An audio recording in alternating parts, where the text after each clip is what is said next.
کبھی کبھی خطرہ شور مچاتا ہوا نہیں آتا، بلکہ وہ خاموشی سے کتابوں، فیصلوں اور شواہد کے بیچ اپنی جگہ بنا لیتا ہے۔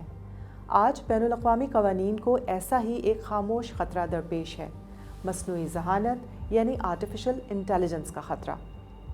بین الاقوامی قانون دنیا میں امن، انصاف اور تعاون کے لیے بنیادی ستون کی حیثیت رکھتا ہے۔ یہ اس لیے بھی اہم ہے کیونکہ یہ دنیا کے تمام ممالک کے لیے مشترکہ اصول طے کرتا ہے، جنگیں روکنے، امن قائم رکھنے اور انسانی حقوق کے تحفظ میں مدد دیتا ہے۔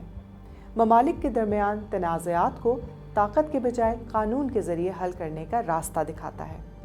بظاہر تو اے آئی ہمیں تیز تر تحقیق، بہتر ڈیٹا اور زیادہ معلومات فراہم کرتی ہے، لیکن سوال یہ ہے کہ کیا یہ سہولت قانون کی روح کو بھی محفوظ رکھتی ہے؟ اس موضوع پر بین الاقوامی قوانین کے ماہر کشمیری لائر اور اسکالر ناصر قادری نے تحقیق کی۔ ان کے مطابق بین الاقوامی قانون صرف قوانین کا مجموعہ نہیں ہے، بلکہ یہ ایک تشریحی نظام ہے جہاں لیگل میننگز سوچ، دلیل اور جواز کے ذریعے اخذ کیے جاتے ہیں۔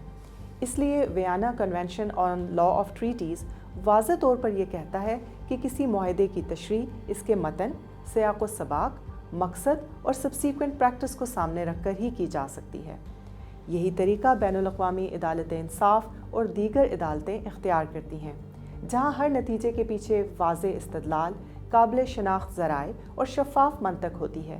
یہ اصول محض رسمی تقاضے نہیں ہیں، بلکہ وہ بنیاد ہیں جن پر بین الاقوامی قانون اپنی اخلاقی اور قانونی حیثیت کو قائم کرتا ہے۔ اب یہاں اے آئی مداخلت کرتی ہے۔ اے آئی نہ تو مقصد کو سمجھتی ہے، نہ اخلاقی وزن کو۔ یہ الفاظ کے اندر چھپے ہوئے معنی تلاش نہیں کرتی، بلکہ اعداد و شمار، پیٹرنز اور شماریاتی مماثلتوں پر کام کرتی ہے۔ جب الگوریدمز یہ طے کرنے لگیں کہ کون سا فیصلہ اہم ہے، کون سا معاہدہ متعلقہ ہے اور کون سی تشریح نمایاں ہونا چاہیے، تو انسانی تشریح خاموشی سے پیچھے ہٹنے لگتی ہے۔ یہ خطرہ اب محض ایک مفروضہ نہیں رہا، بلکہ حقیقت بن چکا ہے۔ غزہ اور یوکرین میں جنگی جرائم کی تحقیقات کے دوران اے آئی پر مبنی سیٹلائٹ تجزیے، گڑھوں یا کریٹرز کی شناخت اور پیمائش اور جیوگرافیکل میپنگ استعمال ہو رہی ہے۔ انسانی حقوق کی تنظیمیں بھی مشین لرننگ ٹولز کے ذریعے حملوں کے پیٹرن تلاش کر رہی ہیں۔ یہ ٹیکنالوجی ہماری مددگار تو ہے، لیکن ساتھ ہی ساتھ ایک سنگین سوال بھی اٹھاتی ہے۔ اگر شواہد ایک ایسے نظام سے حاصل کیے جائیں گے جن کے اندرونی منطق کو نہ وکیل سمجھ سکے اور نہ جج، تو انصاف شفاف کیسے رہ سکتا ہے؟ بین الاقوامی قانون میں ہر دعویٰ چیلنج ہو سکتا ہے، ہر دلیل پر سوال اٹھایا جا سکتا ہے، لیکن نتیجہ اگر ایک ایسے انتظام سے آ رہا ہے جس کی منطق آپ سمجھ ہی نہیں سکتے، تو پھر اسے چیلنج کیسے کریں گے؟ کیونکہ بعض اوقات یہ معلوم ہی نہیں ہوتا کہ نتیجہ کس راستے سے نکالا گیا ہے، تو سوال اٹھانے کا سوال ہی پیدا نہیں ہوتا۔ یہی خطرہ عدالتی انصاف کو بھی لاحق ہے۔ یورپی عدالت کے مشہور کاڈی کیس میں یہ کہا گیا تھا کہ عدالت اپنی آزاد جانچ کو کسی اور نظام کے حوالے نہیں کر سکتی۔ اگر اے آئی ثبوت یا تشریح پہلے ہی سے تیار کر دے گا تو عدالتی آزادی محض کاغذ پر رہ جاتی ہے۔ اور اس طرح بین الاقوامی قانون میں بھی تقابلی جائزہ ہمیشہ دلیل مانگتا ہے کہ کیوں کسی ملک کی مثال لی گئی، کیوں اس دلیل کو موضوع سمجھا گیا۔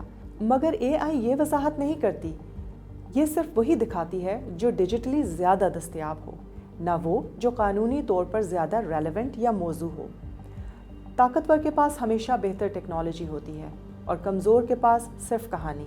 اگر عدالتیں مشینوں کے ذریعے فلٹر شدہ سچ سننے لگیں تو کشمیر، غزہ یا یوکرین کے لوگ اپنی بات پورے وزن سے کیسے کہہ پائیں گے؟